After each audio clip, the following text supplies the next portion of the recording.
കല്യാണം ഇനി വേറെ level. Basid wedding mall, Basid arcade, Poongottukulam, Tirur. Tirur നഗരസഭയിലേക്കുള്ള തെരഞ്ഞെടുപ്പിൽ 74.55% പേർ വോട്ട് രേഖപ്പെടുത്തി. തികഞ്ഞ ശുഭാപ്തി വിശ്വാസത്തിലാണ് മുന്നണികൾ. 22-ൽ അധികം സീറ്റുകൾ നേടി നഗരസഭാ ഭരണം പിടിക്കുമെന്ന് LDF തെരഞ്ഞെടുപ്പ് കമ്മിറ്റി കൺവീനർ അഡ്വക്കേറ്റ് ഗിരീഷ് പറഞ്ഞു. എന്നാൽ UDF-ന് അനുകൂല സാഹചര്യമാണ് നിലവിലുള്ളതെന്നും നല്ല ഭൂരിപക്ഷത്തോടെ തന്നെ UDF ഭരണം നിലനിർത്തുമെന്നും കൺവീനർ PV സമദ് പറഞ്ഞു. ശക്തമായ മത്സരം നടന്ന തിരൂർ നഗരസഭയിൽ ഇരു മുന്നണികളും വിജയപ്രതീക്ഷയിലാണ്. കഴിഞ്ഞ തവണ കൈവിട്ട വാർഡുകൾ ഇത്തവണ തിരിച്ചുപിടിക്കുമെന്നും വ്യക്തമായ ഭൂരിപക്ഷത്തോടെ അധികാരത്തിലെത്തുമെന്നും ഇരു കൂട്ടരും അവകാശപ്പെടുന്നുണ്ട്. മുഴുവൻ വാർഡുകളിലും ഇരു മുന്നണികളും ശക്തരായ സ്ഥാനാർത്ഥികളെ തന്നെയാണ് മത്സരിപ്പിച്ചത്. 22-നും 25-നും ഇടയിൽ സീറ്റുകൾ നേടി LDF നഗരസഭാ ഭരണത്തിലെത്തുമെന്ന് അഡ്വക്കേറ്റ് ഗിരീഷ് പറഞ്ഞു. ഇന്നലെ ബൂത്തുകളിൽ നിന്ന് വന്ന കണക്കനുസരിച്ച്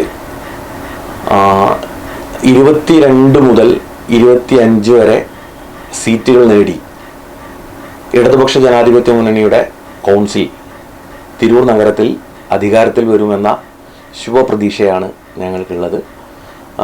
പ്രധാനമായും 5 വർഷത്തെ നഗരഭരണത്തിനെതിരായ നല്ല ശക്തമായ വിധിയെഴുത്ത് ജനങ്ങളിൽ നിന്നുണ്ടായിട്ടുണ്ട് എന്നാണ് ഞങ്ങൾ മനസ്സിലാക്കുന്നത്. അതോടൊപ്പം ഇടതുമുന്നണി സംസ്ഥാനത്താകെ നടപ്പാക്കിക്കൊണ്ടിരിക്കുന്ന ജനക്ഷേമകരമായ പ്രവർത്തനങ്ങൾ, അതിൽ വിശേഷിച്ച് ക്ഷേമ പെൻഷൻ, അതുപോലെ തന്നെ ദുർബല ജനവിഭാഗങ്ങൾക്ക് നൽകിക്കൊണ്ടിരിക്കുന്ന ആനുകൂല്യങ്ങൾ, അതുപോലെ തന്നെ പശ്ചാത്തല വികസന രംഗത്തുണ്ടാവുന്ന മുന്നേറ്റം, ഇതെല്ലാം വോട്ടിങ്ങിനെ സ്വാധീനിച്ചിട്ടുണ്ട്. അത് ഞങ്ങൾക്ക് അനുഗുണമായ രീതിയിലേക്ക് നന്നായി വോട്ടായി മാറും എന്ന പ്രതീക്ഷയാണ് ഞങ്ങൾക്കുള്ളത്. ലീഗിന്റെ കുത്തക വാർഡുകൾ ഒഴികെ ബാക്കിയുള്ള വാർഡുകളിൽ എല്ലാം LDF-ന് മുന്നേറ്റം ഉണ്ടാകുമെന്നും നഗരഭരണ വിരുദ്ധ വികാരം തെരഞ്ഞെടുപ്പിൽ പ്രതിഫലിക്കുമെന്നും ഗിരീഷ് പറഞ്ഞു. മുസ്ലിം ലീഗിന്റെ ഉറച്ച ചില വാർഡുകളുണ്ട്. നല്ല രാഷ്ട്രീയ അടിത്തറയുള്ള മുസ്ലിം ലീഗിന്റെ ചില വാർഡുകൾ ഒഴിച്ച് മറ്റെല്ലാ വാർഡുകൾക്കകത്തും നല്ല രീതിയിലുള്ള രാഷ്ട്രീയ ചലനങ്ങൾ സൃഷ്ടിക്കാൻ ഈ തെരഞ്ഞെടുപ്പിൽ സാധിച്ചിട്ടുണ്ട്. ഞങ്ങളിപ്പോൾ ഒരു പ്രായോഗികതയിൽ ഊന്നി നിന്നുകൊണ്ടുള്ള ഒരു കണക്കാണ് 22 മുതൽ 25 വാർഡ് വരെ ജയിക്കും എന്ന് പറയുന്നത്. അതിനപ്പുറത്തേക്കും ജയസാധ്യതകളുണ്ട്. 40 വാർഡിനകത്തും മികച്ച രീതിയിലുള്ള രാഷ്ട്രീയ മത്സരം നടന്നിട്ടുണ്ട്. അതിൻ്റെ റിസൾട്ട് ഈ 40 മണ്ഡലത്തിലും ഒരേപോലെ പ്രതിഫലിക്കുന്ന ഒരു റിസൾട്ടായിരിക്കും വരും. അതേസമയം ഭരണവിരുദ്ധ വികാരം ഉണ്ടായിട്ടില്ലെന്നും 2010 ആവർത്തിക്കുമെന്നും Muslim League municipal secretary PV Samad പറഞ്ഞു.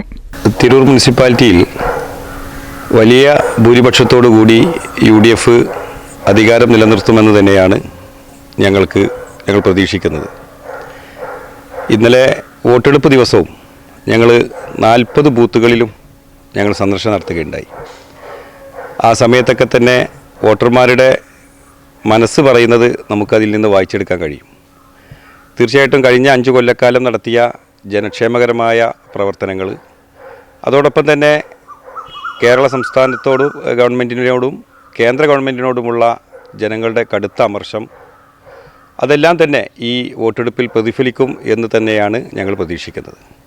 ആ നിലക്ക് 2010 നടന്ന തെരഞ്ഞെടുപ്പിന് ശേഷം നമുക്കറിയാം, ഈയിടെ നടന്ന തെരഞ്ഞെടുപ്പുകളൊക്കെ തന്നെ ഇടതുപക്ഷവും വലതുപക്ഷവും തമ്മിലുള്ള ഭൂരിപക്ഷം എന്ന് പറയുന്നത് നാരോ മാർജിനിലായിരുന്നു. പക്ഷേ 2010 തെരഞ്ഞെടുപ്പ് പോലെ തന്നെ വളരെ ക്ലിയർ കട്ട് മാർജിനിൽ ഇത്തവണ UDF തിരൂർ നഗരസഭയിൽ ഭരണം നിലനിർത്തുമെന്നുള്ള കാര്യത്തിൽ യാതൊരു സംശയവുമില്ല. സീറ്റുകളുടെ എണ്ണം പറയുന്നില്ല, നല്ല ഭൂരിപക്ഷം തന്നെ നേടുമെന്നും സമദ് കൂട്ടിച്ചേർത്തു. മിക്ക സീറ്റ് കഴിഞ്ഞ തവണ നമുക്കറിയാം മുത്തൂര്, ഏഴൂർ മേഖലയിലൊക്കെ തന്നെ ചില സീറ്റുകൾ ഞങ്ങൾക്ക് നഷ്ടപ്പെടുന്ന സാഹചര്യം ഉണ്ടായിരുന്നു. ആ സീറ്റുകളൊക്കെ തന്നെ ഞങ്ങൾ നല്ല ഭൂരിപക്ഷത്തോടു കൂടി തിരിച്ചു പിടിക്കുമെന്നുള്ള കാര്യത്തിൽ യാതൊരു സംശയവുമില്ല. UDF-ൻ്റെ പ്രവർത്തനങ്ങൾ വളരെ സെറ്റപ്പോടുകൂടി ഞങ്ങളെ സംബന്ധിച്ചിടത്തോളം UDF എന്നുള്ള നിലക്ക് സീറ്റ് വിഭജന കാര്യത്തിലാണെങ്കിലും മറ്റുള്ള അതിനുശേഷം നടന്ന സ്ഥാനാർത്ഥി നിർണയ കാര്യത്തിലാണെങ്കിലും ഒക്കെ തന്നെ വളരെ ഐക്യത്തോടും കെട്ടുറപ്പോടും കൂടിയിട്ടാണ് ഞങ്ങൾ മുന്നോട്ട് പോയിട്ടുള്ളത്. അതിൻ്റെ ഒരു ഫലം കൂടി തീർച്ചയായിട്ടും UDF-ന് ഈ തെരഞ്ഞെടുപ്പിൽ വളരെ പോസിറ്റീവായിട്ടുള്ള ഒരു സാഹചര്യം ഉണ്ടാക്കിയിട്ടുണ്ട്. ഇത്തവണ നിലം കൂടുതൽ മെച്ചപ്പെടുത്താൻ കഴിയുമെന്ന വിശ്വാസത്തിലാണ് NDA. ഇനിയുള്ള മണിക്കൂറുകൾ കൂട്ടിക്കിഴിക്കലിൻ്റെതാണ്. പോൾ ചെയ്ത വോട്ടുകളുടെ കണക്കിലാണ് മുന്നണികളുടെ കണക്കുകൂട്ടൽ. ഇത് എത്രത്തോളം ശരിയാവുമെന്ന് വരും മണിക്കൂറുകളിൽ അറിയാം.